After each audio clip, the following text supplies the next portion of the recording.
Yes, I'm here with King Bishop. This is Mona Scott Young, exec producer of Love and Hip Hop in New York and Atlanta. And I am here in Atlanta with King Bishop of King Bishop Productions. As it should be. Hey, ladies and gentlemen, Mona Scott Young. Hi, guys. I'm gonna What's shift your name? it. Arkita. My name is Arkita. Hi. Love and Hip Hop Atlanta. What can we expect from season 2? I know we have some new cast members coming on, but what else can we expect from? Well, we have a couple of new cast members, but all of the returning cast. And I said this a couple of times. Returning? Let me think, because now you said it like that. All returning. Because I just heard that Michelle K. Michelle. wasn't returning. All returning. Oh, okay. You know? And every time I saw that reported, I called Kim Michelle. Oh, you quitting? Anything you want to tell me? Girl, I don't know where they got that from. So, Okay. but yeah, last season I was like, oh my God, this is incredible, outrageous, crazy, over the top. What could they possibly do to top this? Right. This season is better than last. It's amazing. Yeah, it's amazing. We're going to have a super trailer circulating soon, and it's going to be incredible. Yeah. Yeah.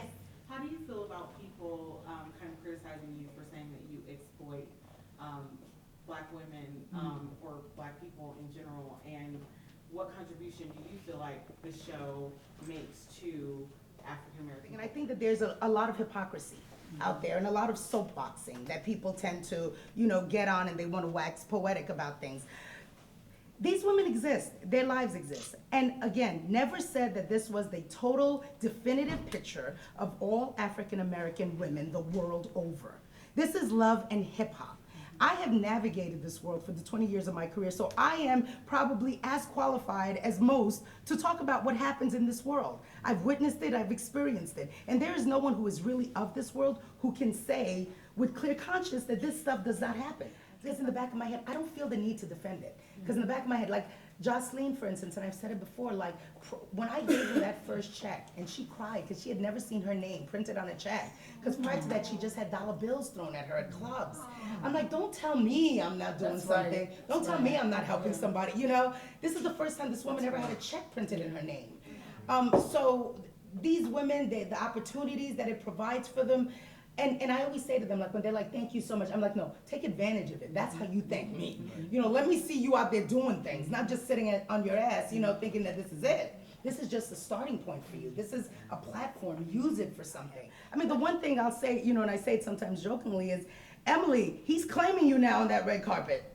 Chrissy, you got that ring. You know what I'm saying? So if the benefit is financial, if it's about financial independence, it's about leveraging your brand and now having an opportunity to sell whatever it is you want to sell to the masses, it's a give and take, it's a transaction. Open up, give of your life, make compelling television, and then you now have a platform that you could use to leverage in whatever way you choose to. And sometimes I see it as a cautionary tale. Because if there's some little girl sitting in some town going like, oh, I thought it was sexy, but if I'm gonna have to deal with X, Y, Z, I'm checking out of this, then there you go again. I just sometimes feel like we have a tendency to be narrow-minded, and we have a tendency to sit on in an ivory tower and pass judgment, and that's just not who I am. I know you said that there's an interview process, but it's still gotta be something that you look for certain cast members. Could you just share a day in your life, like how do you even go through the process of picking like a Jocelyn or somebody like that? Right. Jocelyn was a gift from the reality gods. So the funny thing about Jocelyn is I wasn't even anticipating meeting Jocelyn. Jocelyn, I actually was meeting with Mimi. We were in the lobby of the Melia Hotel where I usually set up shop when I'm doing these interviews. And Stevie, we were waiting for Stevie to come and meet us. And when he came in, my partner came in and we were talking to them. And I said, oh yeah, by the way, did you meet, Mimi, and this is Stevie. And Mimi is Stevie's girlfriend. And he pulls me to the side and he was like, well, if Mimi's his girlfriend, who's the chick he was making out with in the parking lot? And it turned out to be Jocelyn. So I pulled Stevie aside. I was like, okay, who was the chick you came with? And that's how I ended up finding out about Jocelyn and meeting Jocelyn. It wasn't I went after her, What I do talk to them about is what the expectation is. And the expectations are simple. I just need you to be honest. I need you to be open. I need you to allow yourself to be vulnerable. You can't have walls up. You can't have this preconceived notion of what you want to project out to the world and what you want the world to know about you, because that's never going to ring true. And these shows work when people connect, when people are relatable in a way that I can watch a character in a show and go, oh, I get her. I know why she's doing that. I may not be like her, but I understand her. Or I see someone I know in her. Because I think part of the popularity and the way the show resonates is that people don't want to admit that they see a little bit of themselves in the crazy and the ratchet. I know sometimes I watch, I'm like, okay, I probably would have done the same thing. You know what I'm saying? Like, you don't want to admit it, but it's true. Now, have you ever, my name is Stan Washington, Atlanta Voice. Have you thought about moving beyond the reality genre? Absolutely. And doing Absolutely. different types of shows? Listen, whenever you're growing out, and this is just like Mona's little words of wisdom, right? You always want to do it from a place of security, from a subject that you know. You don't go off and do something that you have no idea about. Crawl, walk, run. That's my little philosophy in life. So yes, I started in reality, and then I started in hip hop. And then now I've moved into, doing the gossip game. I have another show that I'm doing for Bravo called Taking Atlanta, which is a cross section of aspirational people just kind of, living their dreams. And then I've got scripted projects that I'm working on as well. And I've got a film, The Promise Keeper, that I'm developing. So, there are all kinds of other things that I want to do in television and film that I'm going to grow out into eventually. But I'm an Aquarius, so I'm a control freak. I've got to know something inside out before I can take it on. And so for me with television, I wasn't like a slap my name on this and give me a credit producer. I was in there. I understand the mechanics of it. I want to understand, how every single part of this works, so that if I can put it together, I need to be able to take it apart, so that I can put it together again bigger and better. I have a question. I know that you've been in the industry a long time. Yes. And as Love and Hip Hop and Gossip Game will be platforms for artists and people in the media, what do you think about the current state of hip hop? I just don't feel like there's anything that we're going to remember 10, 15 years from now. There's nothing that we're going to be citing. There are no lyrics that are going to resonate. There's nothing that's going to change our lives in a way that's going to, prolong this movement that was started with the words. I just, I worry about that, because it's like, if you don't continuously feed something in a way that allows it to continue to grow, eventually it dies, So Yes. earlier you talked about passion, and you talked about really all of the 20 years you spent building other people's careers. And although you did have a great time at that, you also said it was good that now you were in touch with your passion and you're doing a lot of things. Mon Ami. Yes.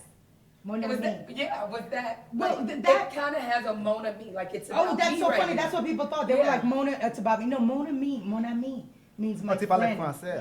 Oui, je parle je, français. ok, je parlais See, français. I thought it was It Mon means- Ami, like it's, No, I'm Haitian, so it was a nod to Parlez my créole? French. Parlez créole? Parlez créole. ça Haïti. so Mon Ami means what now? It means my friend. Oh. And it was more the spirit that I wanted to do business in. I mean, honestly, Violated was an incredible education. It was wonderful. It was a business that I built from scratch. But after a while, it became a little bit of a dog-eat-dog environment, with every man for himself. And that wasn't the spirit that we started the company in. And that was part of what led to my deciding to go off on my own. But I realized through some amazing people that I met as I went out into the business world, because I did launch some cosmetics with a very, very good friend of mine, I realized that you don't have to do ugly business constantly. Yeah. It doesn't have to. You can sleep with both eyes closed and wake Yeah. up in the morning, still have your underwear on, and I realized that that's how I wanted to do business, on my terms with people that I wanted to be in business with. And so it was Mon Ami, because it's just, I want to do business with good friends, Yeah. good people. Yeah. And that was kind of more about the spirit, and I thought it was a clever play on my name and my French heritage, so that's where the name came from. Yes. How do you find balance with your family, producing multiple shows at the same time, bringing on a new, brand? How do you find balance to do, your hands are everywhere, and then your family and everything? My husband, I couldn't do it without him. Hands down, point blank, no, questions asked. He holds it down completely. And so and then the support, for me, I come home, I'm exhausted, and, he's just there, whether it's an ear or putting on Law and Order, because that's how I come down at the end of a crazy day. So I'm very, very lucky in that I had that support system in place with him. But I'm still constantly trying to figure it out myself. It isn't like I've got it all figured out,